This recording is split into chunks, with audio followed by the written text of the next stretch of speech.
Hello, Huskies, and welcome back to another episode of the Taco Latte podcast. My name is Jamie, one of your hosts. And I'm Christian Montesinos, the director of IPS, and we have a very special guest with us. So, special guest, will you introduce yourself and who you are and all that you bring to the table for Huskies? Sure. Want to say hi to everybody. My name is Dan Dalquist. I work at Mont Ripley, your ski area owned by Michigan Tech. I am a ski instructor supervisor there. I've gotten involved with this group of people over the years by coordinating ski lessons and snowboard lessons for the international programs for the years. I've been a professional ski instructor for 24 years. Prior to that, an active member of the Mont Ripley Ski Patrol. I am a tech grad. My wife's a tech grad. My son's a tech grad. Grew up in Houghton. For those who know me, I'm a skier in the winter and a cyclist up until winter comes, and as are both my kids and all four of my grandchildren. So the apples didn't fall far from the tree. Awesome. Yes, a lot of sports, and that's kind of what we're going into in this episode. I mean, obviously our main focus here is Mont Ripley and the program that we offer for the international students, but this is also just an info session on Mont Ripley and all the services that it has to offer.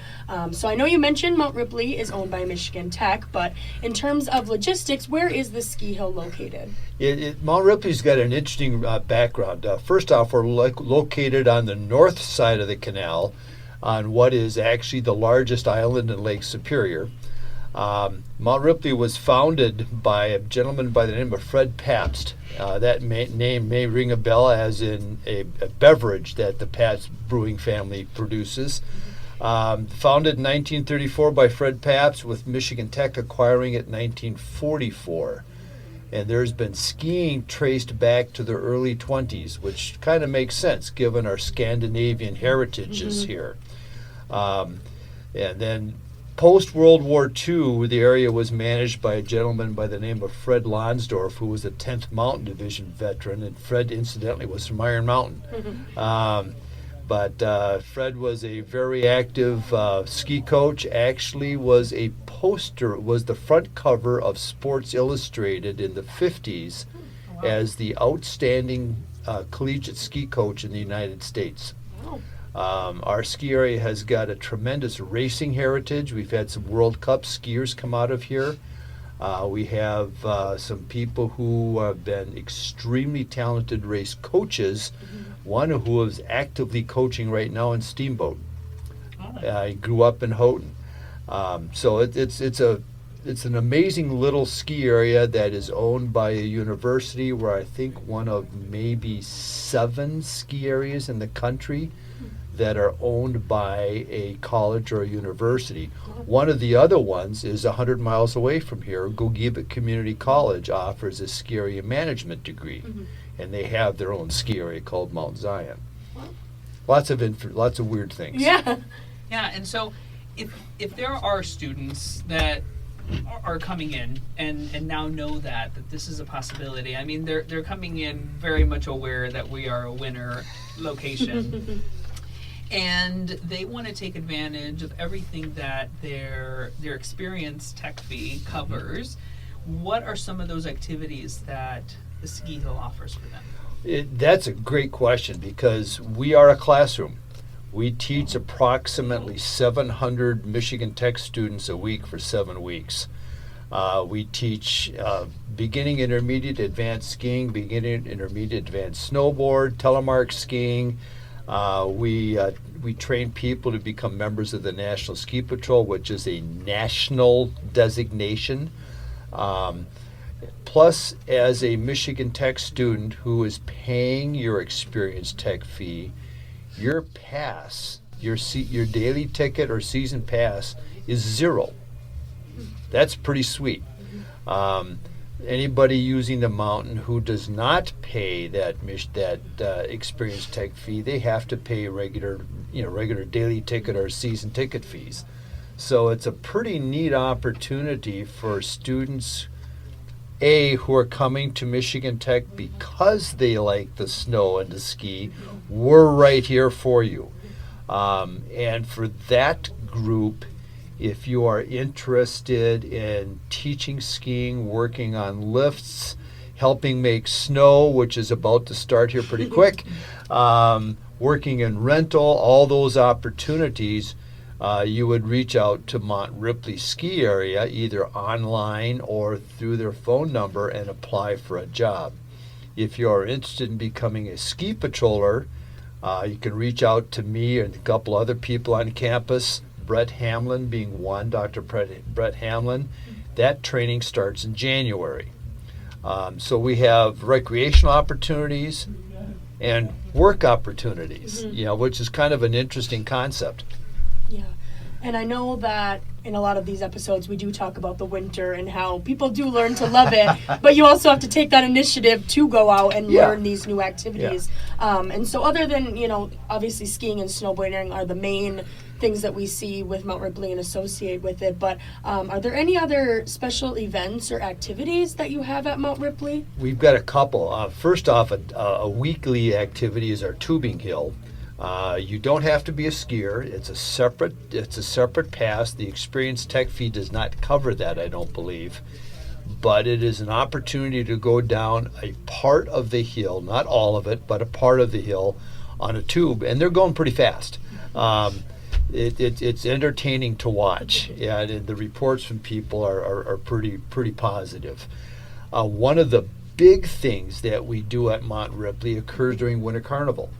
We are the closing activity for Winter Carnival every year, and we have two things that happen on Saturday night after the home hockey game. We have a torchlight parade which starts on the top of the mountain and comes all the way down to the front of the lodge, immediately followed by fireworks that are shot off from the top east side of the mountain. So that's our traditional closing act to Winter Carnival. In addition to that, I mentioned racing earlier. We are a very strong racing hill. Michigan Tech has a racing program within there. It's a club level. Our high schools have racing program. Our kids have a racing program. We have races going on over there pretty much constantly. And we are a training hill for instructors, for ski patrollers, and for racers. We have a camp a 4-day camp that'll happen over Christmas again this year. So it's a busy little place. So what are some things, before we get into even safety and Sure. all of those sorts of things, if a student is interested in taking part in any of these things, is it as simple as going to the hill, talking to somebody, and that person will kind of guide them through all of these things? Easiest way in the world, there's two ways to do it. mtu.edu/Mont Ripley. All right, that go to the Michigan Tech website and look for Mont Ripley, and you will find activities and information there, particularly on lessons. We strongly endorse lessons for all skiers, not just new people coming into it, but us veterans as well. I have to take a lesson every year myself after I'm a pro. I've been doing this 24 years. I have to do a lesson every year. But beyond that, call 906-487-2340. That's the Ski Hill number, and the folks who are answering the phone can guide you through whatever you're looking for. Now, to qualify that a little bit, we do get people calling and saying, can you teach me to cross-country ski? That's not in our world. We are a downhill skiing area. Cross-country skiing is best done through Michigan Tech's cross-country programs. But there are a number of things that we do on the hill. So if you're looking for a lesson, if you're looking to rent skis, you want to buy a ski pass for your family, you're looking to get a locker to store your gear in during the season, you're curious about our hours, all of that information is available on the website or by telephone. Awesome. And I know we're talking a lot about lessons, and I think this is a perfect time to bring up our International Ski Day, which is something that we've been doing the past few years, maybe for longer. I've been here 5 years. I know we've been doing it. So tell us a little bit more about what that ski day entails, Dan. That is such a fun event. It really is. I just sent a note in to I'm not going to specify dates yet, but we're looking at 3 Sundays again during the season. Small groups, roughly 10 skiers, 10 snowboarders, so a total group of 20 for each Sunday, where we dedicate instructors to help those students experience skiing and snowboarding. And if you are already comfortable on skis or snowboarding and you sign up for one of those Sundays, we will have somebody available to take you around the mountain. It may be me. But it's we have more pictures, as you guys have seen, of absolute bright smiles from exhausted students. But it's a great way for us to interact with your folks, and for your folks to interact with us. We try very hard to make sure people are dressed appropriately. We work to make sure that whatever our weather is, because that's not exactly predictable, whatever the weather is, we provide a good service to the students. And it's for me personally, because I've been the coordinator for a number of years, it's interesting to come through campus in the fall and have somebody say, "Hi, Dan." And it's one of the IPS students who have come through the program that we don't look alike during this non-ski season. I don't have my helmet and goggles and stuff on. So it's a marvelous opportunity, and I would encourage the international program students here, once we have the dates available and we have the paperwork ready, sign up. And signing up earlier is better than waiting to the last moment. Yeah, we really do love that program that we have in collaboration with Dan and Mont Ripley, and it's such a wonderful, always successful event of students really loving and really immersing themselves in that winter that they're afraid of so much, but you really do help ease that comfort for them, and they end up loving it. Quite honestly, we've never heard a negative feedback about it. But we've actually had, I think over the years, we've had 2 students move from that program into actually skiing frequently enough to become instructors for us. Oh, wow. Awesome. So that's probably over the last 2 over the last 15 years maybe. But that's pretty cool. Yeah. And getting into some logistics of whether they're coming to you during one of those programming moments or just checking out the hill by themselves. Can they bring their own equipment? Is there renting equipment? What are the fees associated with that? Great question. We have a very active rental program at Mont Ripley, and for the students particularly, there's a key part to this. You can rent equipment for the day or for the season, all right? And you don't have to transport it back and forth to the hill. You don't have to store it in a dorm room. You don't have to maintain it, figure out a way to dry the boots every time you ski. The hill will take care of that for you. So a season rental for Michigan Tech students, and this is the same whether it's skis or snowboard, is $275 for a season. A season typically would start early December and go into late March. So that covers 14, 15, 16 weeks of activity. And if you ski once or twice a week, you're money ahead. We would recommend actually for people starting out and just getting and even new skiers and snowboarders, spend your money on proper clothing.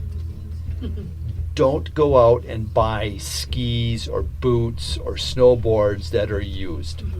Rent from the hill. And if you love it, great. Then we can help you, guide you, point you in the right direction for places to purchase equipment from. But rent. So I think it's $275 for students for snowboard or skiing. Just to give you an idea, if you're not a tech student, it's about $400. So there is an advantage to being part of the university. Yeah, even in those international days, Absolutely. it's definitely a very great price for all sure. that you get included. And I did want to mention as well too that the Michigan Tech Shuttle also has a stop at Mont Ripley during those winter months as well. So it's kind of an ideal situation where they could leave their equipment there if they're renting for the season, and then just take the shuttle right there, so you don't have to worry about equipment or transportation. So, and you did mention about wearing the proper clothing, getting Yep. really good gear for doing those outdoor activities. What does that typically look like? Oh, that's a great question, Jamie. I'm going to start my comment by saying we would strongly suggest don't wear cotton. All right, cotton does not insulate. It holds moisture. It makes you wet. So layers, wool or polypropylene close to the skin, waterproof and windproof pants. It could even be a pair of long underwear that's wool over, and maybe a sweat pant over that, and even a rain pant. And a relatively inexpensive nylon waterproof rain pants would give you both the insulation and the wind and waterproofness that will help make you comfortable. Jacket with a hood. We require everybody who's taking lessons, that we strongly encourage everybody who's not taking lessons, wear a helmet. Helmets protect your head. And interesting fact there is wind does not blow through plastic helmets. Wind will blow through a knit hat, and they're cold. Don't wear gloves, especially knit gloves or mittens. Leather or nylon mittens are best. They'll keep you warm, they'll keep you dry. And then eye protection, some sort of sunglasses. A pro tip here, an inexpensive way to do it is to go to the local hardware store and buy a pair of yellow lens safety glasses. They're cheap. They're almost disposable. They will protect your eyes. They've got UV rating, so they help with sun on it. It's an inexpensive way to get the job done. That's a really good idea. That's a really good tip. Pro tips in for here. sure. Dan, I'm curious about, you've been an instructor for so long. This essentially, sporting has been your life. Yes. And what we've discussed. I am sure that you are no stranger to a student coming to you and saying, this is my absolute first time seeing snow, seeing a hill this large with snow on it. And I'm very curious about it, but I'm also extremely afraid about it. I'm afraid that I'm going to fall and hurt myself. And what are some safety tips? I know that safety is extremely crucial for you, but what are some of those safety tips that you have or offer students when they come to you with that concern? And that's a super question. Our ski school motto is 3 words. It's safety, fun, learning. So if the customer is safe and is having fun, chances are they're going to learn the skills they need to participate in the sport. We do not, contrary to the jokes and the rumors, we do not say, Jamie, welcome to Mont Ripley. Let's go right to the top. And to all of our listeners, the analogy to this is learning to walk. I've got kids, I've got grandkids, and if listeners have got kids or younger brothers or sisters, you can remember your younger brother or sister learning to walk. They sit up, they fall over. They sit up, they fall over. Then they try standing up, they fall over. Then they try walking, they fall over. The key phrase is here, they fall over a lot. Yet we all did that partly because we weren't aware of the consequences of falling over. As we've gotten older, we're a little bit more concerned about hurting ourselves, missing work, can't support our family the way we're used to, can't do the college, the university the way I want to. There's consequences that we've become more aware of. Our ski school is trained as, let's do this in a series of small incremental steps. Let's work on one skill first, get you comfortable on that, then move on up, ultimately getting to the point where you're actually sliding on your equipment on the mountain. Now, one of my favorites is I'll ask you, Christian, do you know how to ice skate? And if Christian tells me yes, but he's never been on skis. He knows how to ice skate or rollerblade. Mm-hmm. I've got about a 95% chance of getting Christian skiing down the mountain from the midway point in our T-bar in an hour and a half. Woof. Because Sign him up for next season. geez. See you on the because hill. you're already used to balancing on something sliding, and riding a bicycle is very similar to skiing. So there's a lot of crossovers between activities that we can work with, but the key to this is safety. Safety equals small progressive steps with a plan, and as each person moves through those steps at their pace, they get to the point where they're moving around the mountain. Yeah. And I know that other than obviously downhill skiing, we've mentioned a little bit about cross-country skiing. So what is the difference between those two? Well, the equipment's dramatically different. Downhill skiing is the equipment's wider, longer, heavier. Your ski boots they weigh a couple pounds each. They're plastic, and you're fastened to the skis, both the toe and the heel of the boot. Cross-country skiing is lighter, thinner skis. The toe is the only attachment point. Cross-country skiing is very, very aerobic. It's great conditioning. I cross-country ski a couple mornings every week before the hill opens. It's great training, both aerobic and muscle. Downhill skiing, unless you are in a very high-end racing program, is more anaerobic. It's more muscles, it's more core, but your heart rate's not necessarily going up as much as if you were running or cross-country skiing.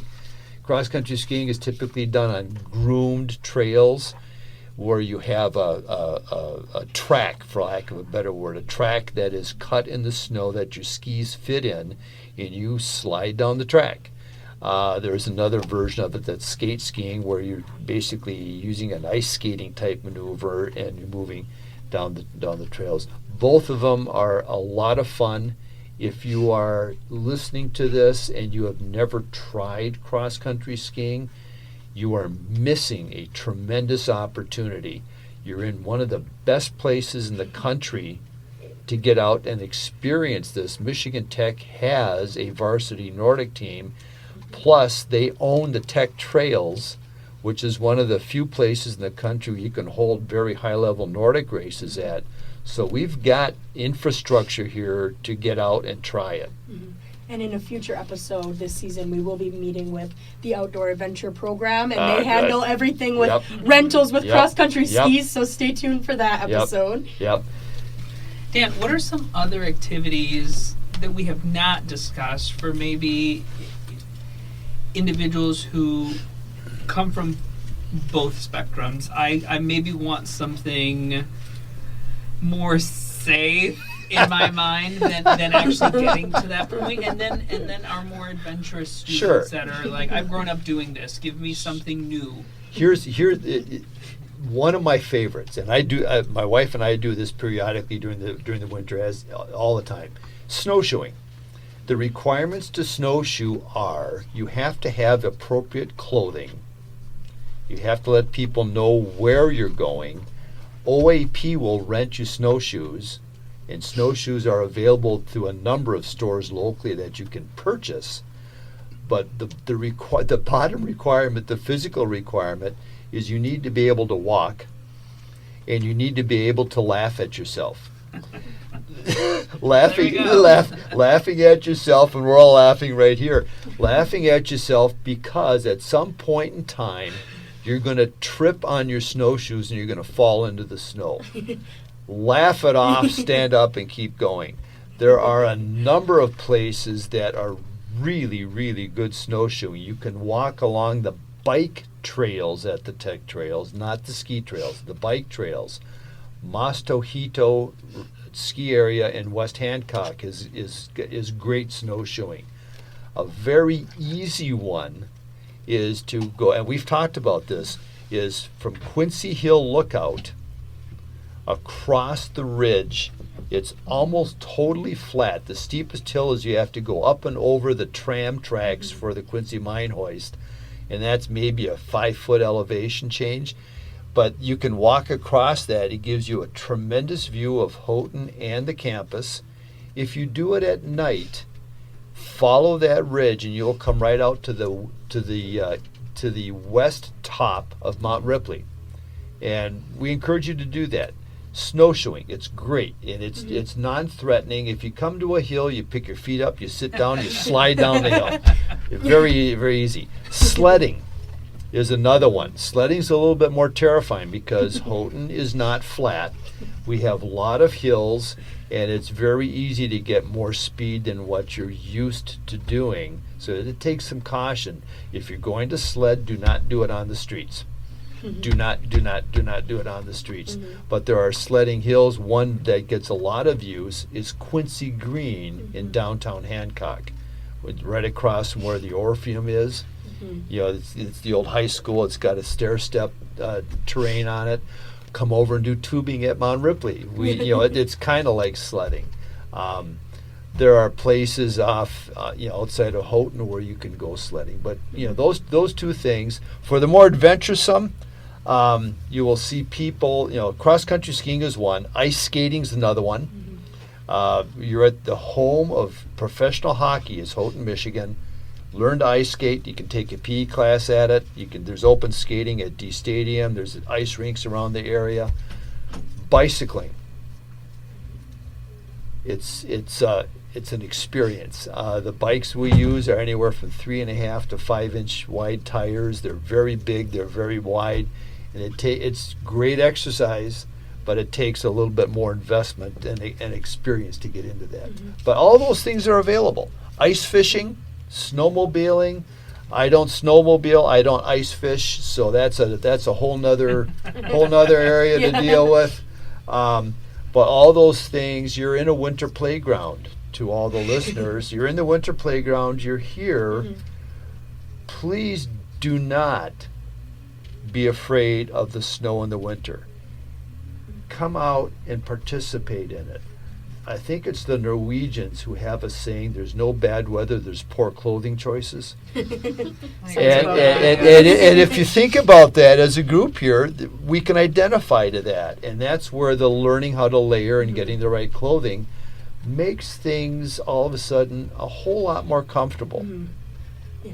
And let's say, because I know we've already touched a lot on what to wear, but let's say someone's going on a snowshoeing adventure out in the trails or up hills, who knows. What would you suggest are some must-pack items to bring with them that aren't clothing related? Number one is a charged cell phone, and keep that close to your body, not in an outside pocket, because cold makes the batteries go away.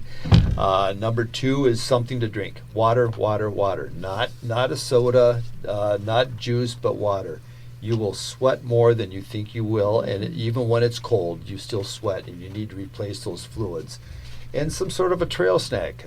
Maybe it's a granola bar or an apple or something like that. Most important, at night, wear a headlamp or bring a flashlight. Don't rely on your cell phone flashlight to do that. Do something separate. And always let people know, let a roommate or a partner or a friend know where you're going and when you anticipate coming back. The coming back is the hard part because things never go right. You may take the wrong turn, but at least they have a clue as to where you are, and you have your phone so that you can reach out if you need help. Yeah, those things. Dan, while I am not the most adventurous person, you and I have had this conversation many, many times. I had a tubing accident several years ago, and that kind of threw me off. So, and I know you've told me that you will guide me. I just need to take you up on that. But I can hear you talk about this literally all day because even though it's not something that I love or gravitate towards, I love seeing your passion for it, and it's so infectious. But my last question to you is, where does that come from? Where does we were just talking about that before. Your whole family is involved in this, and where does that drive come from? Where does that motivation and love of all this come from? I've got it, and my mom will probably be listening to this. She's 98. She was a figure skater and a swimmer and a hiker and a cyclist. My dad was a figure skater, a cross-country skier, as was my mom, and a cyclist. And we kids, I grew up as a figure skater. I did not learn to downhill ski until I was in 8th grade. And so I was not a very good figure skater, but I could skate, and I was a figure skater. We learned to paddle canoes, we learned to swim, we learned to sail, hiked. We were always outside doing something. And for me personally, the outside is my sanity area. I go nuts if I have to stay inside all day long. And that's my sister and brother both live here. They're the same way I am. I may be a little bit more passionate about it. Mm-hmm. My kids are the same way. My son's actually in town right now, and he's a tech grad. My daughter lives just outside of all places, Vail, Colorado. All 4 of my grandchildren are cyclists. They ski, they play soccer, they play football. It's literally, I believe in anything else, it's our lifestyle that we learned as kids and it passed on. And on behalf of the Keweenaw Peninsula Chamber of Commerce and Michigan Tech, I literally cannot think of another place I would like to live. The outdoors is so important. The access is so easy here, and the lack of living in I don't want to live in a town of 5 million people. It's all simple here, and I love talking about it. I even more love come with me and let's experience it. I mean, and that's... I don't think you get that from the host of Taco Latte Podcast. He's trying to get us every single time we meet with you. It's always that. But yeah, we definitely do appreciate everything that you guys do. I mean, it's, obviously I'm from this area as well, and so I grew up with this. I don't know anything different, but sometimes it's hard for me to remember that some of these students haven't even seen snow in real life before, and so to have that opportunity and experience that is absolutely amazing. So thank you guys for that. One of the things that we deal with adults is we tend to let too much of other things get in the way of physical relaxation. Work. I mean, I can remember walking to work from West Hancock to the bank I worked at. When I transferred to Calumet, I actually rode my bike to work 3 days a week, which was 18 miles one way. And I found I was more efficient working than I was relying on the car, because part of it is I could solve issues in my head as I'm going back and forth to work, but part of it is I arrived fired up. I was energized. I had just worked up a sweat, and all those little things. So it's kind of that mindset of how can I do this and get my job done every day, but incorporate a workout. That's the trick, right? I mean, kids at home and meetings and work, but how can I get that hour of me time in there where I'm out working out? Yeah, that's the hard part. I don't have an answer to that other than try it, but it works. It works. Yeah, it does.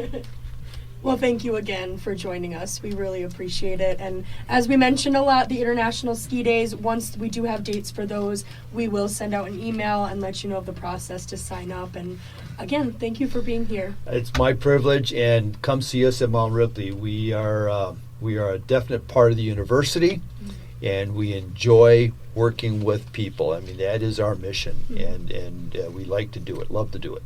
And you guys are just a blast to play with. Thank you so much, Dan. Even if we won't ski with you, he still loves us. Maybe we'll be there. I will if Christian will. Anyway. Okay. Said in front of witnesses. Dan will be waiting for a long time. Marita will be right there alongside us as well. I heard she loves it. Anyway, thank you everyone for listening. We will see you next time for another episode of the Taco Latte Podcast. Bye. This has been an IPS production with Michigan Tech University. If you would like to be featured in a future episode, reach out to us at ips@mtu.edu or come to our office in the administration building. Bye!